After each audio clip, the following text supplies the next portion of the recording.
Daily news and analysis. We keep you informed and inspired. This is World Today. Hello and welcome to the panel discussion of World Today. I'm Heng in Beijing. The 2026 NATO Summit in Ankara has drawn to a close. For 2 intense days, a lot of attention was locked on the Turkish capital. Beyond the debates over defense spending, burden sharing, and hotspot issues such as the Ukraine conflict, the event highlighted one critical truth: Turkiye's unique role within the military alliance. Sitting at the crossroads of Europe, Asia, and the Middle East, Turkiye is no longer just a NATO member following a script. It is writing it. How is Ankara reshaping the transatlantic security architecture? This question and much more in this edition of the program. To listen to this episode again or to catch up on previous episodes, you can download our podcast by searching World Today. So joining us now on the line are Dr. Kamal Makili-Aliyev, Associate Professor at the School of Global Studies, University of Gothenburg.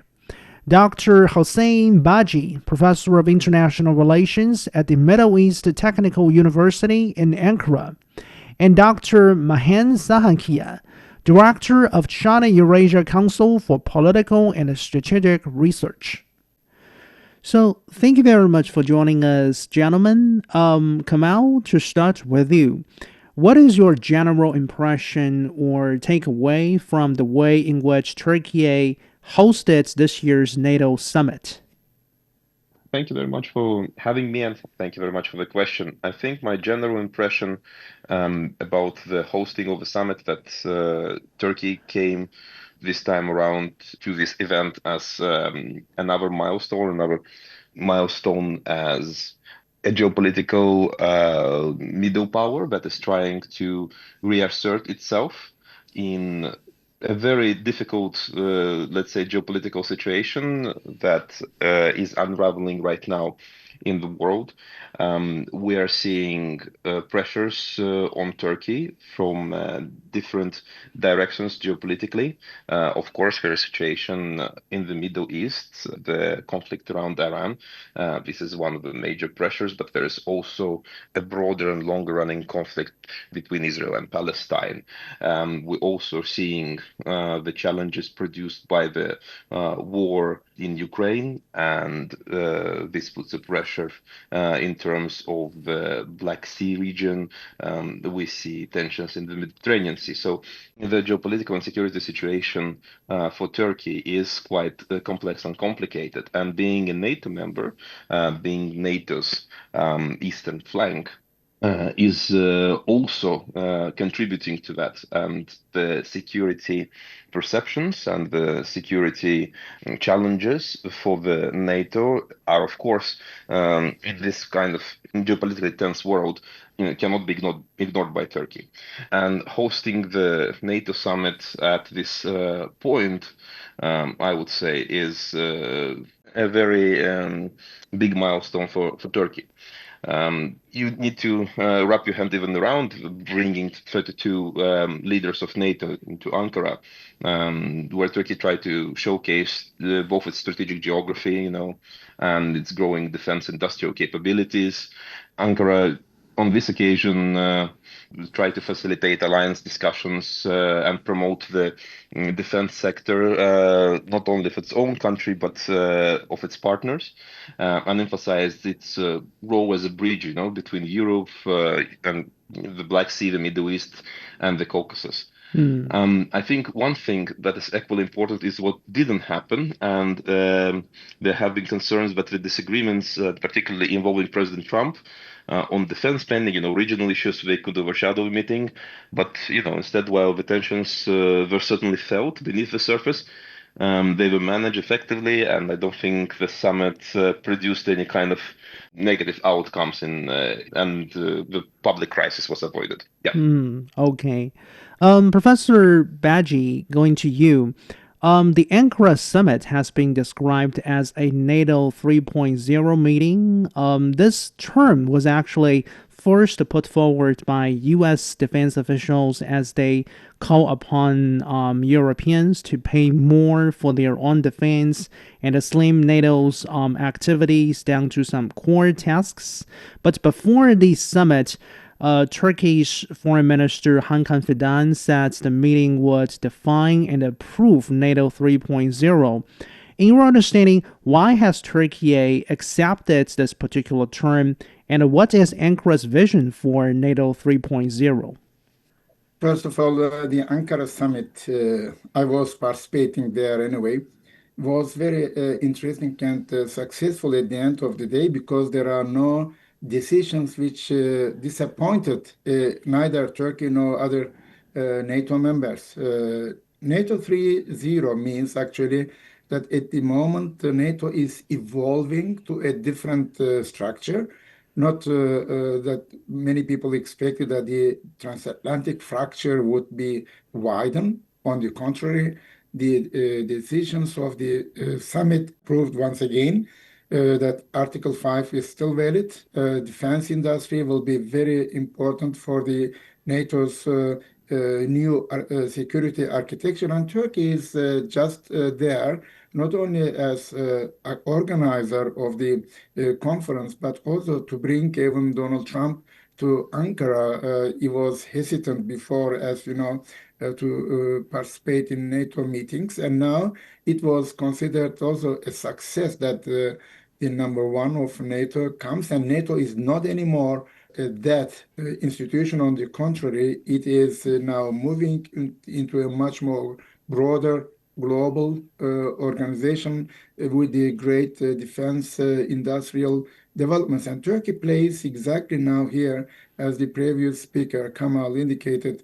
I think Turkey is now one of the countries which will provide more security rather than consume security. So Turkey's position is here much more balanced, important, and decisive if we consider the regional and global developments. So Turkey is a medium power, conventional power, number two biggest army in the NATO. But what Turkey has achieved in the recent years is that Turkey is not anymore a country which is taking the old weapons from other NATO members, like from Germany or from America. On the contrary, Turkey is now producing itself weapons and selling them to other countries, to NATO members. And this is something new, which is the result of a strategic choice that Turkey undertook 1 decade ago. Either Turkey should buy weapons from outside or sell weapons to outside. So it means that Turkey is now one of the countries producing not enough necessarily for the own security, but contributing for the security of the other countries, starting from the Balkans, Caucasia, Central Europe, and Baltic and Nordic states. So suddenly, Turkey's position in this 3.0 is much more different qualitatively and quantitatively. And this makes, of course, Turkey much more necessary for the European security at all. And the European countries now, one by one, recognizing Turkey's changes. And this is why Spain, Italy, Portugal, even Great Britain is having a strategic partnership with Turkey, and Turkey appears maybe as the winner of this summit. The two things are important. One, Russian-Ukrainian conflict will continue, and also if Iran continues to have nuclear weapons, then Turkey signed also the decision of NATO's communique. But Iran is, of course, not an enemy of Turkey, is a regional competitor. But because NATO signed it, Turkey is on the board of the NATO and the United States of America. Bilaterally speaking, the Turkish-American relations also shifted from more confrontational policies to more cooperational policies under Donald Trump too. So it means here that Turkey comes out from the Ankara summit probably as one of the winners in quotation and showing a great hospitality to all members of NATO's leadership. Okay. Dr. Sahakyan, turning to you. U.S. President Donald Trump said he may not have attended this year's NATO summit at all if it had not been President Recep Tayyip Erdogan who invited him. So, does this suggest that Ankara is actually playing a sort of unique, even irreplaceable role in keeping the current U.S. president engaged in NATO? Sure. Turkey is the second biggest and strongest army in NATO, and of course, it is influential state. President Erdogan has also good relations with President Trump. So, in this moment, when relations between President Trump's administration and Europe was harmed because of Greenland moment, because of Iranian war, so we can see that Turkey is playing bridging role, and it brought together, it reunited NATO member states, and the President Trump also visited Ankara, which is, of course, speaking about the authority of President Erdogan and about the capability of Turkey as the second strongest army in this organization. It is also important to mention that President Trump is also very interested in South Caucasus, Central Asia. Recently, they are closely working also with Armenia, with Central Asian states, with Azerbaijan. So for this, Turkey has unique role to play in this regions or as well for deterring Russia. Also, therefore, this meeting, I think, that rising Turkish authority, and of course, it is sending much more important voice in NATO alignment. Okay. So, Kamal, at a time when Washington under President Trump becomes less predictable and Europe is forced to carry more of its own defense burden, there is no doubt that Ankara's role within NATO is becoming more visible because of the fact that it maintains the NATO's second largest standing military force, for example. But I guess a key question here is do you think the military alliance, NATO, is genuinely ready to accommodate a larger Turkish role at its core? Well, I think with the second Trump administration, the dynamics within the alliance changed drastically. There is a certain recalibration and shifting of the principles on which the alliance have. We see a much more transactional approach of the United States towards the alliance, driven by the Trump administration. We see much less willingness of the United States to sponsor the alliance in its major part. It wants to push its members to contribute more in terms of finances, in terms of actions, in terms of defense. And we are already seeing the other side of it. For example, unwillingness of the alliance members to jump on any United States adventure abroad that it would be reasonably expecting during the previous tenure. So for the Turkey, that is also an opening to demonstrate that it can play a bigger role. And everything that we see up to now is kind of hinting that this opening is going to be used by Turkey, and it's the NATO summit have shown that to sort of motivate the alliance to also give Turkey a bigger role to play within the alliance's security and defense, as well as the initiative. So I think that right now is actually the most opportune time for this rethinking and this recalibration, and the Turkey has a very good chance of opening a bigger space for itself within the alliance, and the NATO members would like to rely more on Turkey specifically because what my colleagues said before, because of both security situation and the capabilities that the Turkey brings to the table. At the same time, all that said, this is still a shifting phase. the NATO alliance is in itself going through a rapid evolutionary period. So the more transactional NATO built not on normative principles, but built, for example, on the principles associated only with let's say, role collective defense and the security, plays a different role in the world, a much more constrained role and much more defensive role, rather than the security monitor for the global, let's say, for the global security situation. So in this sense, it's going to be much more internally looking. And that means that the Turkey's role is also going to be more closely associated, not with the external situation in the world, but the internal defense capabilities of alliance while maintaining its flank position, because the eastern flank is basically Turkey. Professor Bagci, Turkey purchased the Russian S-400 defense system back in 2019, and as a result, a year later, Washington imposed the sanctions on Turkey and removed it from the F-35 fighter jet program. We know this has long been a contentious issue in the bilateral U.S.-Turkey relationship. Now, President Trump has announced that he would lift U.S. sanctions, and he has also indicated his possible support for letting Turkey buy F-35. Do you expect a positive result in this regard? First of all, that Turkey bought S-400. It was a political compromise, actually, what Turkey has done towards Russia, because Turkey shut down the Russian jet fighter 2015, and then the assassination of the Russian ambassador in Ankara have been very important events that Turkey was having bad relations with Russia at that time.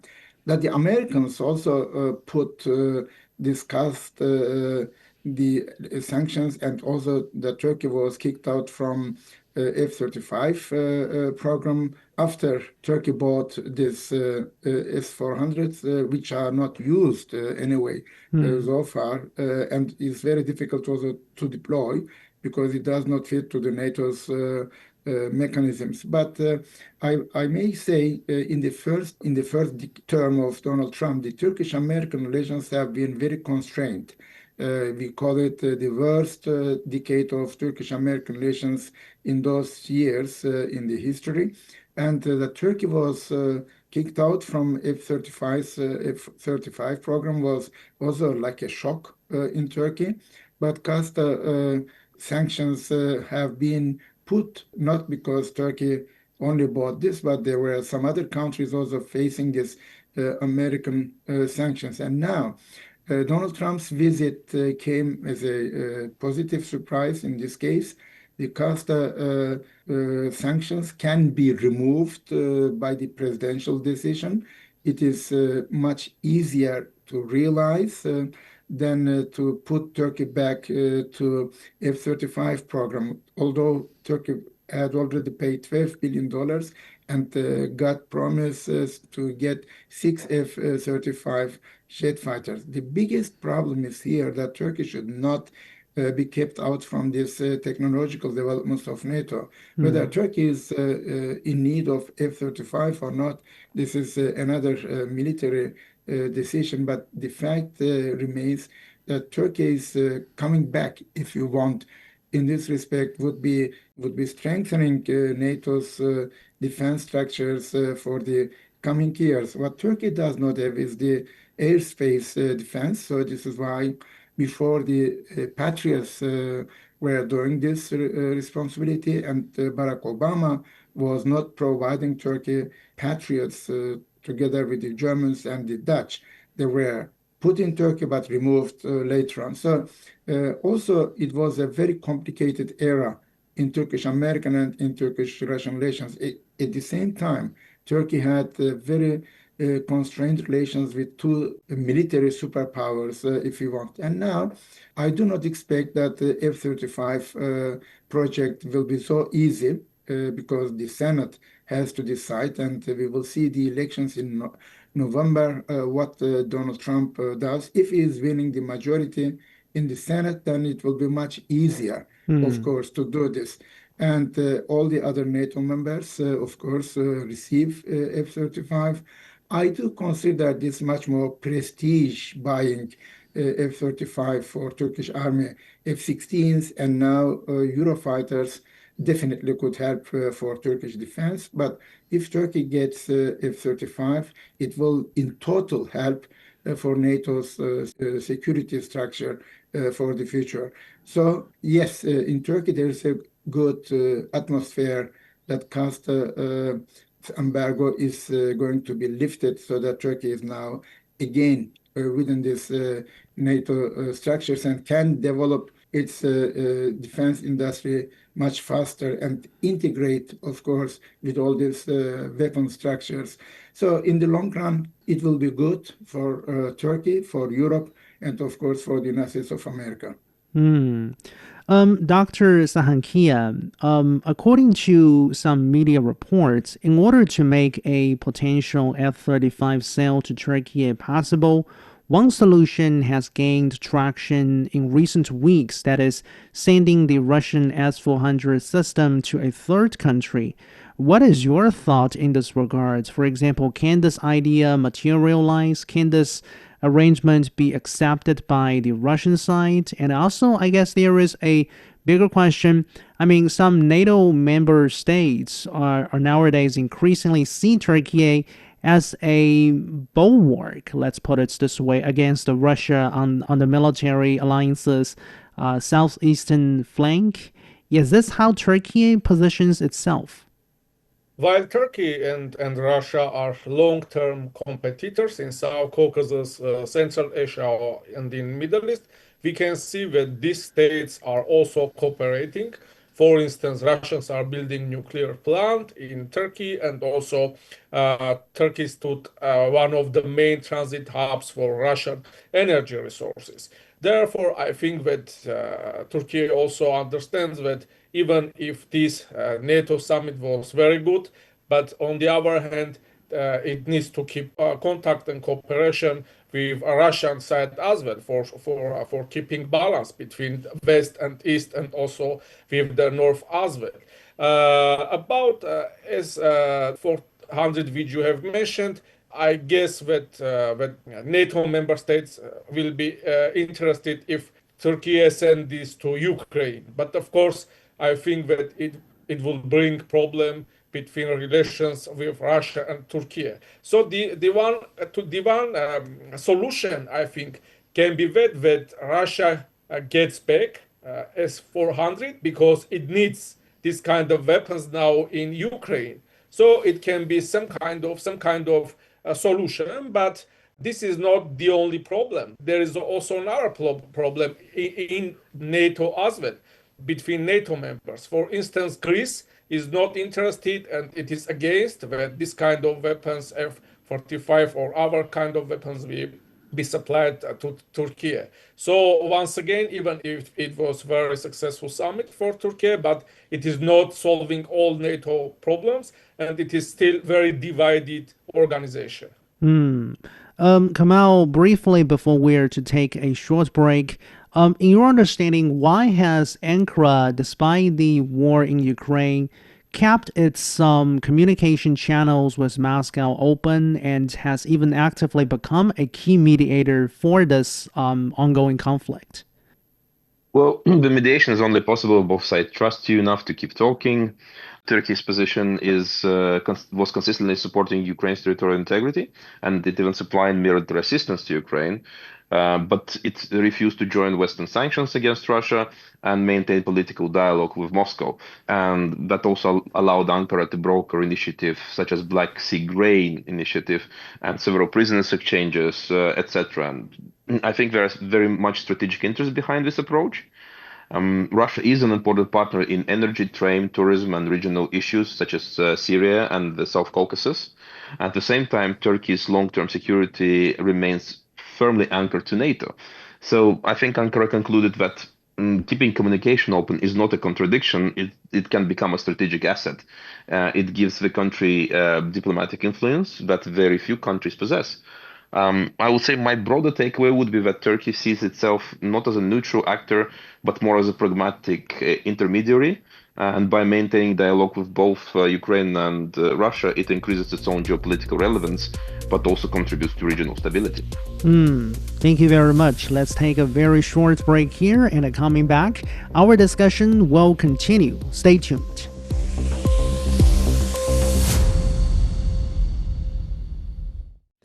You are back with World Today. I'm Heng in Beijing.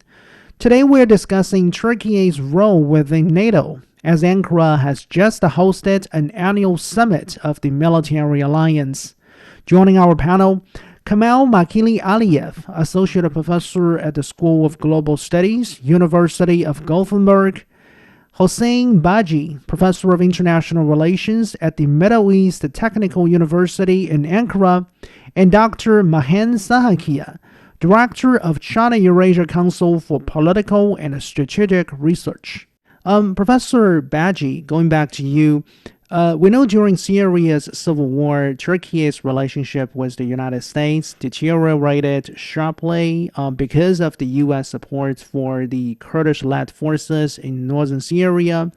And during this year's NATO summit in Ankara, we actually saw Syrian's interim leader, Ahmed al-Shara, traveling to Ankara for the meeting at the invitation of President Erdogan and engaging with Western leaders. So for Turkey, what do you think is really at stake when we talk about involving the Syrian interim leader on this occasion? First of all, the Arab Spring, of course, created very big damage to the entire Middle East, and there are a lot of shiftings at the moment. And the civil war in Syria finished, and Turkey was supporting, of course, Ahmed al-Shara, and Turkey is maybe the biggest supporter in this respect. And the visit of Shara to Ankara indicated also again that is now much more accepted, and Syria will be lifted from the list of terrorist countries, and Syria is moving ahead. And before Ankara summit started, the French President Macron visited also Damascus, and this is also the recognition of Syria by the European countries, and also European Union is now moving more and more with investments. Even Germany is also one of the key countries which has more than 1 million Syrians there. Syria is going to become, as a neighbor of Turkey, of course, much more stable, which is in the interest of Turkey. And I think the Kurds are the loser in this situation, because Astana process was aiming to defend the territorial integrity of Syria and signed by Turkey, Iran, and Russia. And now Iran and Russia are out, and Turkey remains there as the solely power supporting Syria, and Ahmed al-Shara has very close relations with the leadership. Now, what is going to be in this respect for the future? The CENTCOM, of course, was supporting the Kurdish uprisings. The Americans provided a lot of weapons there, but at the moment, it is not so, as the expectations by the Kurdish groups, YPG, that they would be part of the system of establish a Kurdish state there. No, it will be much more integrated into new Syrian structure. And Ahmed al-Shara is at the moment, as you said, interim president. It will take a couple of years that Syria is coming back to entire world politics, I mean, without having any sanctions. But Israel and Syria are also two important countries for the new Middle East structure. And as we saw in the last 1.5 years, Syria was not involved in any conflict with Israel. On the contrary, Iran is the other loser in this respect. And the Iranians, of course, try to support their proxies. But in Syria, Iran, I would say, definitely the loser, like the Kurds in the smaller framework. Who is the winner there? Turkey and the European Union countries, I would say, and at the end, Israel. I think for the future developments, and Mr. Shara is every year, nearly in Antalya Diplomacy Forum. I saw him in the last 3 years, always there. Also this year he was there. So Turkey is now trying to provide more regional security, and this is why NATO summit also proved once again that the Turkish presence there is important as a medium power, having new type of relations with the superpowers, America, China, Russia, and the European Union. And Russians are also I would call one of the losers in this respect, but Russia will be definitely in the Middle East, also in the long run. China is a shy power, is trying to understand the structure, but NATO summit once again proved that Turkey's regional importance, this 360-degree foreign policy of Turkey would provide definitely more security for the region than to consume the security. Yeah, definitely. I guess talking about the situation in Syria, stabilization in that country is definitely in the interests of Turkey. There is no doubt about that. So, Dr. Sahakyan, we know due to what has happened in Gaza since 2023, Turkey has been an outspoken critic of Israel in recent years. And then with regard to Syria, Turkey has urged its NATO allies to use their leverage to pressure Israel to alter its course, suggesting that Israel's actions are deepening instability in Syria. So, to what extent do you think Ankara's stance, for example, its stance on Israel, could shape NATO's Middle East policy? It is a very hard question because, as we see, Israel did in Gaza what it wanted. Of course, no any state stopped Israel, but we also need to remember that Hamas attacked Israel on its own. So it was a very hard situation. And of course, the United States, the main country, the biggest and strongest country of NATO, was fully supporting Israel in its war against Hamas. So any other country, Turkey or others, if they even try to criticize Israel and condemn this action, but it was very hard to stop Israel. So for this, we have this result, unfortunately. So, Professor Bagci, it's pretty interesting to note that during the NATO summit, President Erdogan gave all his guests, namely all the attending leaders from NATO member states, a handgun and ammunition as a gift. And I guess there is no doubt that he wanted to showcase his country's defense industry. And here, the data I have collected shows that since 2021, Turkey's defense exports have more than tripled to 10 billion US dollars last year. So, how is the country's defense industry, including defense exports, for example, shaping Ankara's maneuver within NATO?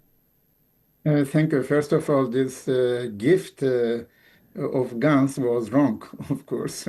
Last night I had some European Union ambassadors in a reception, and they were really shocked, whether it is Dutch ambassador or German ambassador or even a Polish ambassador. Very interesting. Probably you're right, Tayyip Erdogan wanted to show that Turkey is not only buying but also selling weapons, and it was a wrong, I would say, type of giving gifts, but it happened.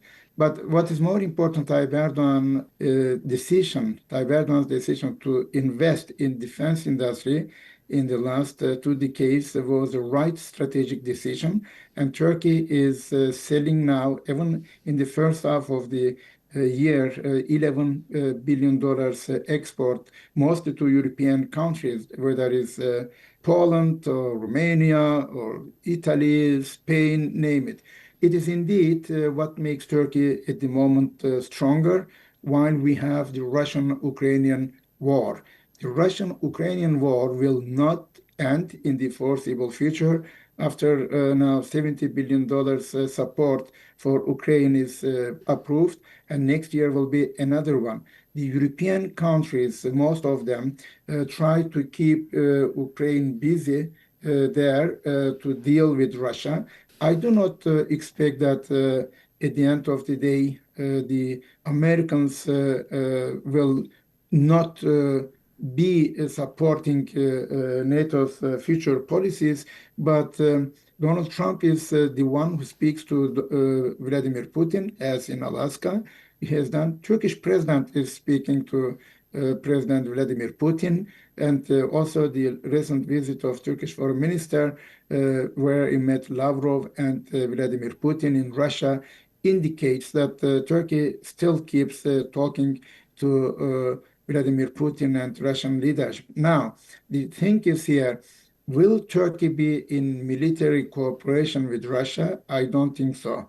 After S-400 issue, there was so much problems. Now, Turkey is moving or shifting much stronger to NATO and be with NATO. And it indicated also in the final communique of NATO that Turkey is on the board of the Western defense and defense structure. So even the European Union countries now have a much more open approach towards Turkey, despite the fact that Israel and Greece even consider Turkey as a threat for their security, or to provide F-35s would change the power structure in the Middle East. I think it is the wrong approach, because if two members consider each other as a threat, then why we have NATO?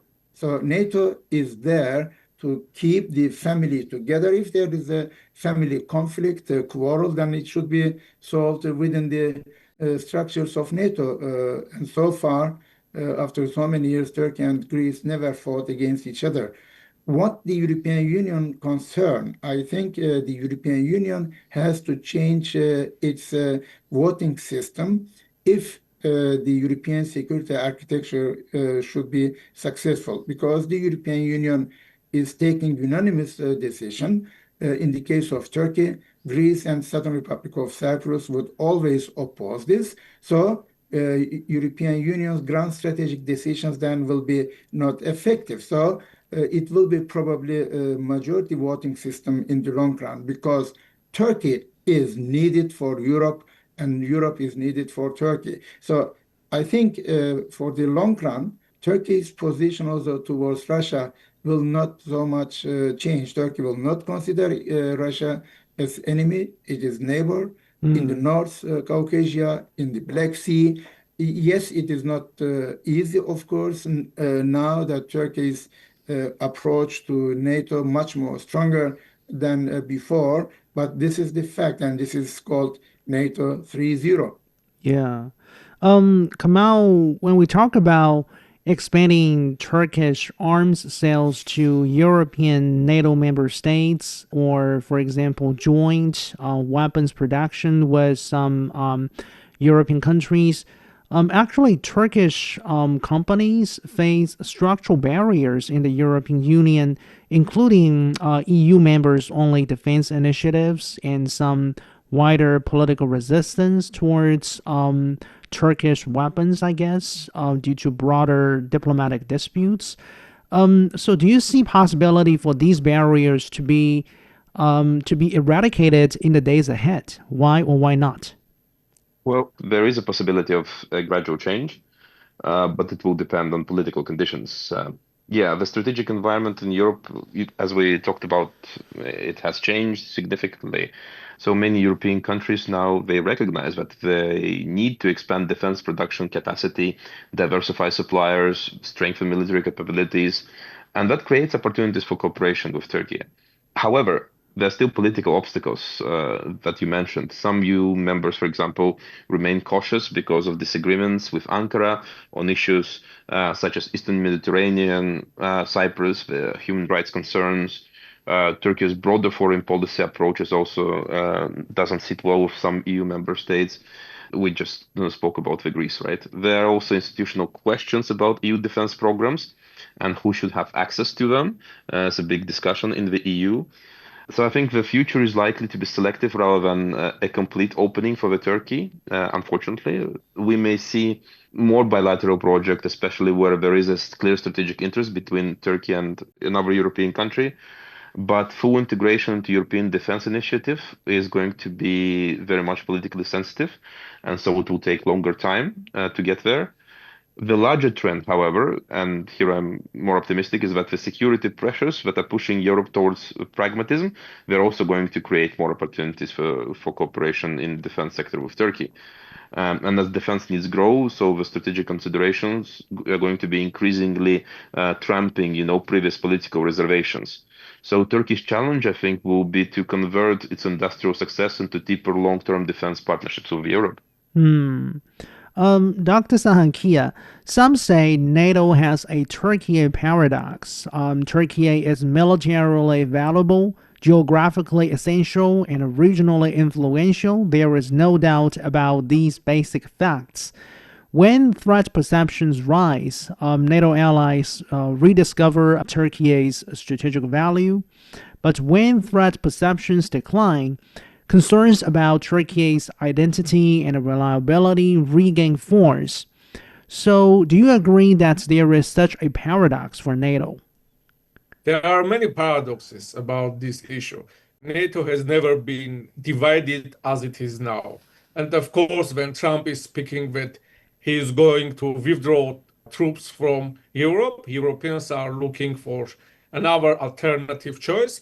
And as Turkey is the second biggest army and strongest army in the NATO, of course, they are paying a lot of attention on Turkey as well. But we also need to mention that as NATO is divided organization, many of its leaders, let's say France, which is one of the leading countries of Europe, European Union, it and others are also speaking about the possibility of building European army, which will work separately without NATO and without also the United States. It is also another paradox which we have in these relations. And the other paradox, what I want to mention, of course, Turkey is a NATO member and Europeans are NATO member, but on the other hand, they do not see Turkey as one of them.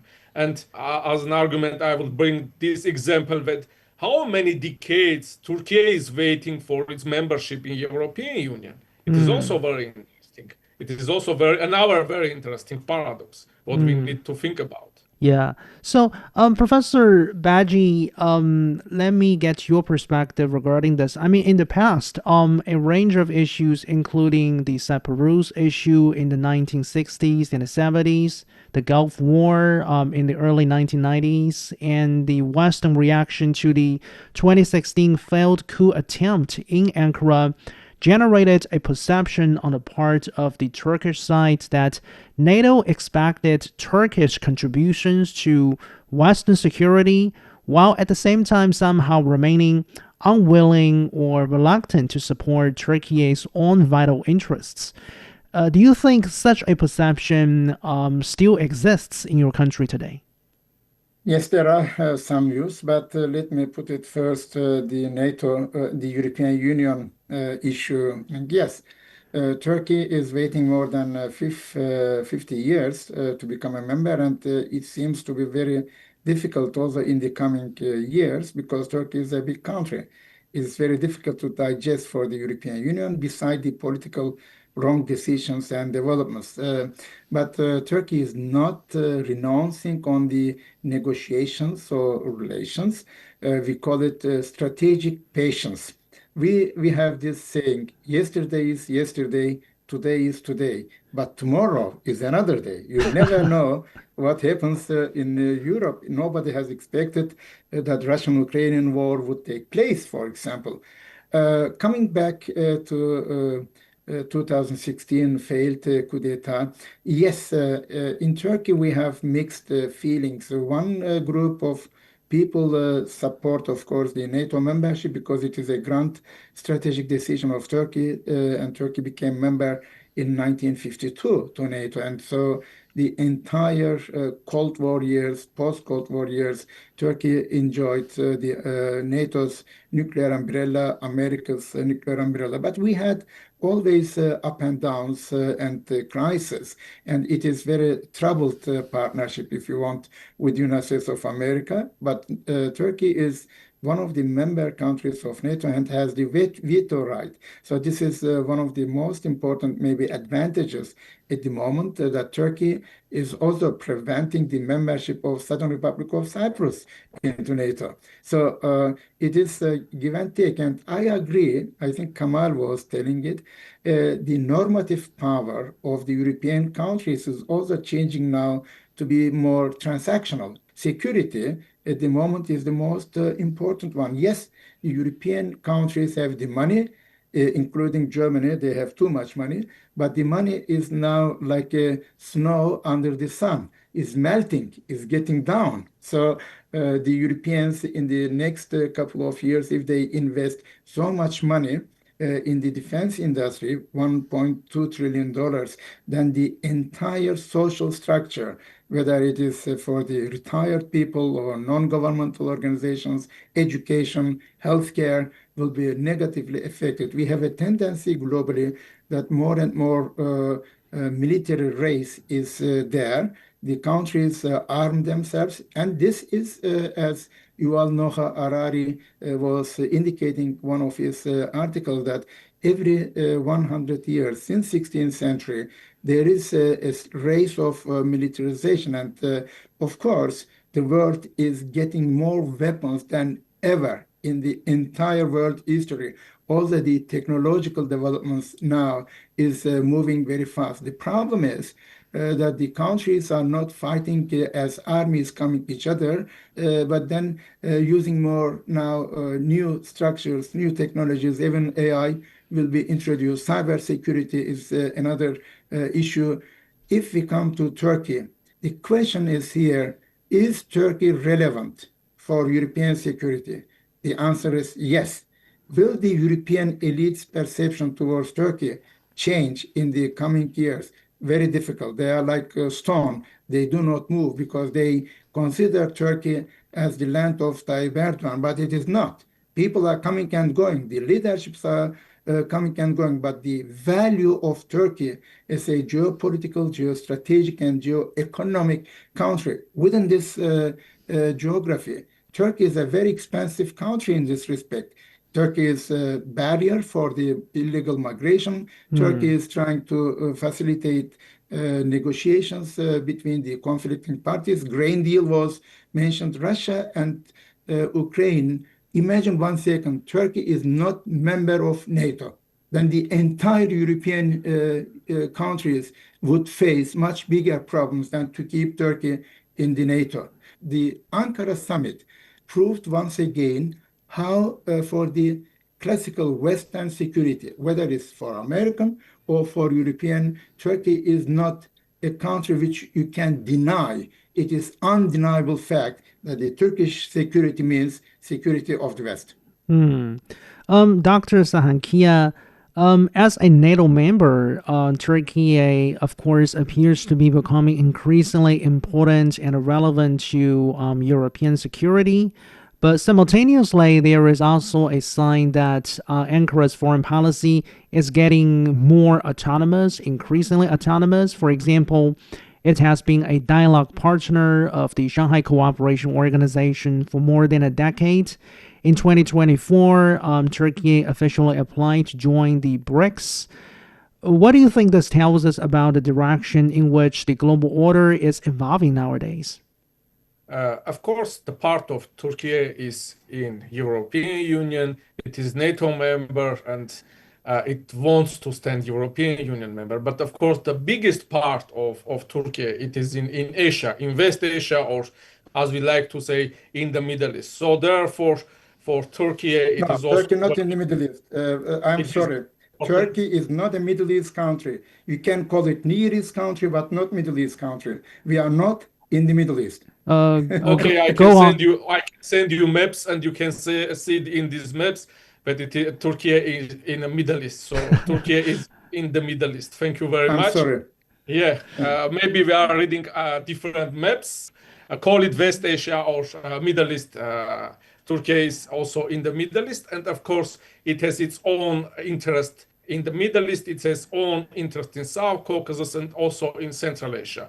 Therefore, if it has this interest, so for Turkey, it is very important to be involved in Central Asia as well. And we can see that now it is also rising its influence in South Caucasus, Central Asia, and if for Central Asia we have Shanghai Cooperation Organization, therefore Turkey is also interested to play a role there. And of course, it has very important relations with China as it needs Chinese investments to develop its economy, and it needs Russia also for trade, for investments, and getting high technologies, let's say, in nuclear field as well. But I would say that Turkey has its own game. It is very ambitious middle power, which has its own allies, its own organizations. For instance, organization of Turkic states, which it is promoting with Azerbaijan, several Central Asian states, and also Hungary is also.